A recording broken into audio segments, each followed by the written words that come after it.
عماد الشربجي خبير الصيانه.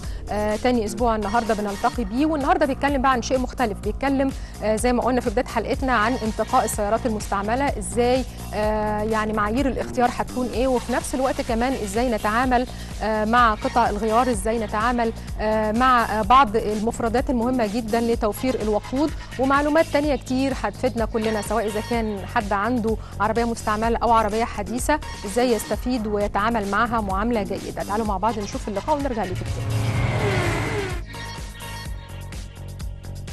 اهلا بكم اعزائي المشاهدين في الجزء الثاني من حواري مع المهندس عماد الشربجي، هو احد خبراء الصيانه المعروفين في مصر الحقيقه والمعروفين. كنا بنتكلم الحلقه اللي فاتت عن السيارات الجديده الحديثه بنزين 95 وبنزين 92 والصيانات، وازاي اوفر في البنزين عشان اقتصاديات التشغيل عند ملاك السيارات. النهارده هنفتح ملف تاني الحقيقه مهم جدا، وهو خاص بالسيارات المستعمله. السيارات المستعمله ازاي برضو نختارها، على اي اساس، مراكز الخدمه ازاي بتستخدم او ازاي بتحسب عمليه حساب العميل لما بيجي بيعمل صيانه في مراكز الخدمه. مساء الخير يا فندم. اهلا بيك. ازي حضرتك؟ اهلا بيك. برحب بحضرتك تاني للمره الثانيه طبعا على التوالي في حلقتنا في اقصى سرعه. انا هبدا الاول مراكز الخدمه. على اي طبعا الناس كلها بتشتكي وبتصرخ وبتصوت وبتتكلم على ان مراكز الخدمه غاليه جدا عليهم، وفي زيادات في الاسعار موجوده. الزيادات دي ليه وعشان ايه؟ هو والله مراكز الخدمه اساسا اسعارها بتبقى مختلفه عن الميكانيكي الطبيعي العادي في الشارع، لان مراكز الخدمه عندها تكلفه اعلى بكتير، بمعنى ان عندها تدريب للعماله، عندها اجهزه تشخيص متقدمه جدا غاليه، عندها برامج كتيره جدا لرفع كفاءه او جوده الاصلاح لسيارات العملاء. ده مش موجود في الميكانيكي اللي بره. الحاجة الثانية إن برضو تكلفة الإصلاح في مراكز الخدمة بتبقى أعلى في بعض الأوقات، لكن مراكز الخدمة بتعمل في أوقات كتيرة جدا عروض. العروض دي بتحاول تساعد كتير من الناس اللي بيلجأوا بالذات العربيات القديمة يعني للميكانيكي بره. لكن عايز أقول لك يا هشام إن في إحصائية كده، يعني إن خلال ال10 سنين التالية من شراء أي سيارة جديدة صاحبها بيصرف تقريبا 2.5 مرات ثمنها، سواء كان على إصلاح أو تأمين أو ضرائب أو غيره. فإذا التكلفة اللي على المدى الطويل، لو أنت بتصلح إصلاح مش صحيح أو بتركب قطع غيار مش صحيحة، بتغيرها أكتر وبتصلح أكتر، فبالتالي التكلفة بتاعتها بتبقى أعلى. مش صحيح على المدى الطويل إن الإصلاح السيء هو الأرخص. ده رائع. طيب ده صادم الحقيقه، مش رائع. لكن نتكلم في حاجه ثانيه يا فندم. برضه حضرتك بعض الناس برضه بتكتشف ان المصنعيات مبالغ فيها جدا، وانا يعني حسب معلوماتي المتواضعه طبعا قدام حضرتك ان انا اعلم ان في اللي بيحصل في بره حساب المصنعيات حسب عدد الساعات الشغل في السياره. هل احنا هنا بنطبق ده في مصر يا فندم، عدد ساعات الشغل؟ ده صحيح. معظم التوكيلات كل توكيل عنده كتالوج خاص بساعات أو زمن تغيير كل قطعة في كل سيارة. بمعنى إن القطعة إكس بتتغير في 40 دقيقة، لو رحت حضرتك غيرت في نفس العربية القطعة إكس 10 مرات لازم يحاسبك على 45 دقيقة.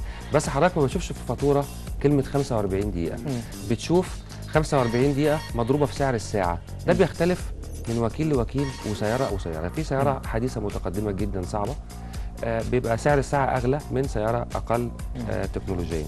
وبالتالي لكن المفروض أن كل التوكيلات تحاسب بالوقت المحدد في كتالوج الإصلاح. طيب احنا هنتكلم بقى دلوقتي على ملف السيارات المستعملة. حضرتك أنا النهارده هروح أشتري عربية مستعملة على أي أساس؟ أنا طبعا أنا اخترته خلاص وعرفت، يعني أنا عرفت هشتري الماركة إكس موديل كذا. الحالة يا فندم العامة بالنسبة للسيارة أنا هختارها، كيف يتم تقييمها وعلى أي أساس؟ والله بالنسبة للسيارة المستعملة في مصر احنا عندنا عمر السيارات المستعمل مفتوح. ده مش موجود بره. يعني لو لاحظت هتلاقي القانون بيلزم صنايع السيارات ان هم ينتج قطع غيار لاي سياره لمده من 8 ل 10 سنين. ده بيديك انطباع عن العمر الافتراضي للسياره. لكن احنا العمر مفتوح او الزمن مفتوح. كل ما كان العربيه قدمت كل ما كانت نفقات التشغيل اعلى. يعني لازم كل حد يشتري عربيه مستعمله يفكر في هذا الموضوع. بيدفع صحيح مبلغ قليل في الاول، لكن نفقات التشغيل بتبقى اعلى. يعني انا شخصيا افضل لو حد عايز يشتري عربيه كلاس سي او كلاس اي ينزل درجه اقل ويشتري عربيه زيرو.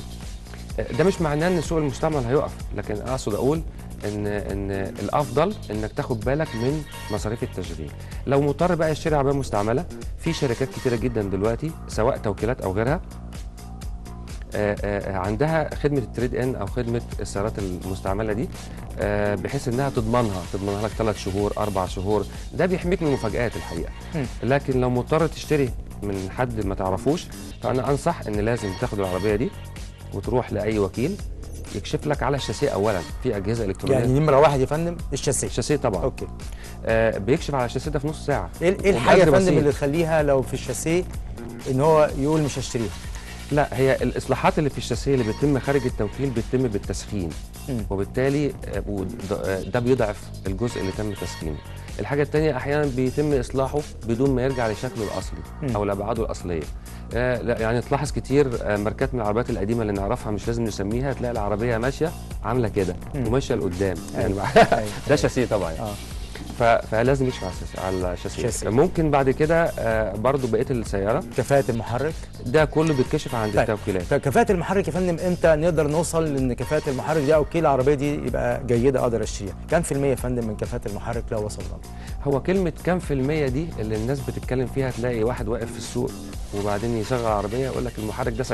يعني انا شخصيا ما اعرفش بيجيب النسبه دي منين. يعني لا هو اكيد ممكن يكون يعني كشف عليها مثلا في مراكز الخدمه المنتشره دلوقتي في مصر بالكمبيوتر، بيقدر يقيس كبس الموتور والكلام ده كله. هو طب انا تعالى نقول حضرتك يعني نحسبها، سيبك انت حضرتك من اللي واقف في السوق يقول، لكن تعالى نحسبها حضرتك. انا هشتري دلوقتي عربيه مثلا مستعمله، اكون انا جاي يعني فزت بسياره جيده، كام في الميه لو محركها مستعمله؟ يعني النصيحه العامه ان هو لما يشتري عربيه مستعمله يكشف عليها بالكامل ويشوف كل الاصلاحات اللي محتاجاها. انا بقول لكل الناس ان اي سياره محتاجه اصلاحات ده لا يعيب السياره.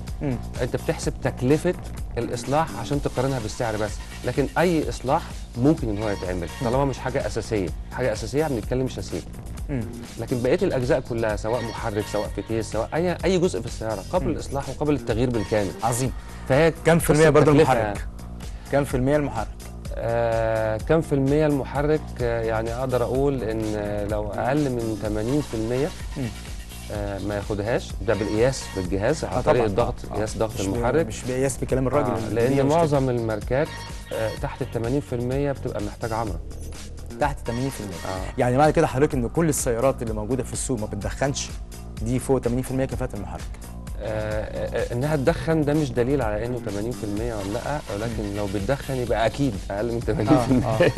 يعني ده محتاجه حاجه ممكن، او الموتور محتاج ان هو يتظبط، محتاج حاجات معينه عشان لا هو الدخان الناس ما بتميزش قوي بين الدخان اللي طالع كلون، يعني اللي فيه اللون الابيض اللي طالع الصبح ده بيبقى بخار ميه طبعا ملوش اي علاقه. لا طبعا انا بتكلم على حاجات ثانيه خاصه. الدخان الابيض في اثناء اليوم العادي ده معناه ان في زيت بيروح لاماكن الاحتراق اللي المفروض ما يروح لهاش، وبالتالي بيتحرق ويطلع باللون الابيض ده، وده معناه ان الموتور طبعا محتاج يتعمل له عمره على الاقل.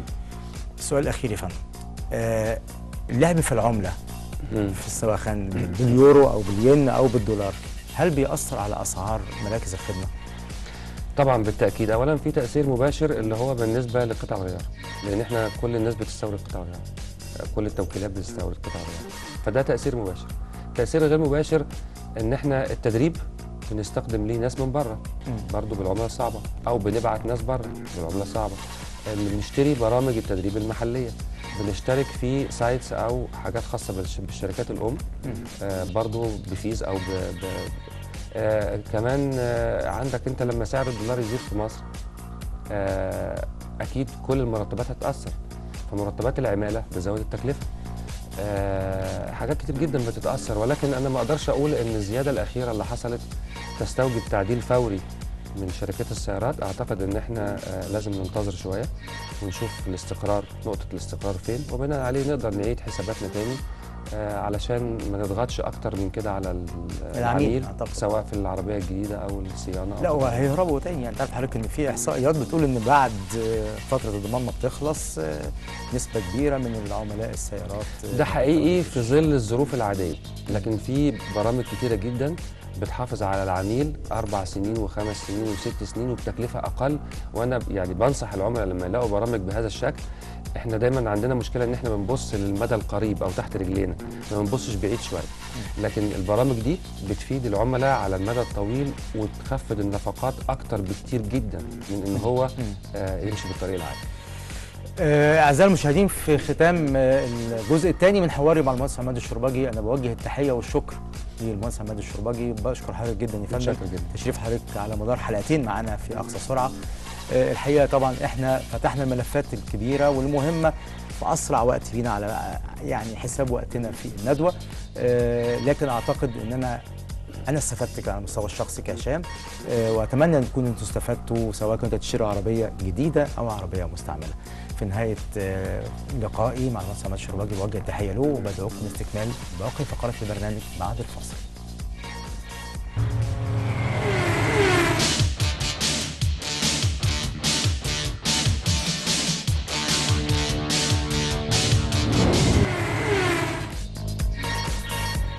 كل اصدقائنا وصديقاتنا احنا بنقول لكم ان احنا دايما في انتظار مشاركاتكم ومراسلاتكم من خلال موقعنا على التلفزيون المصري egtv.net او من خلال صفحتنا على الفيسبوك.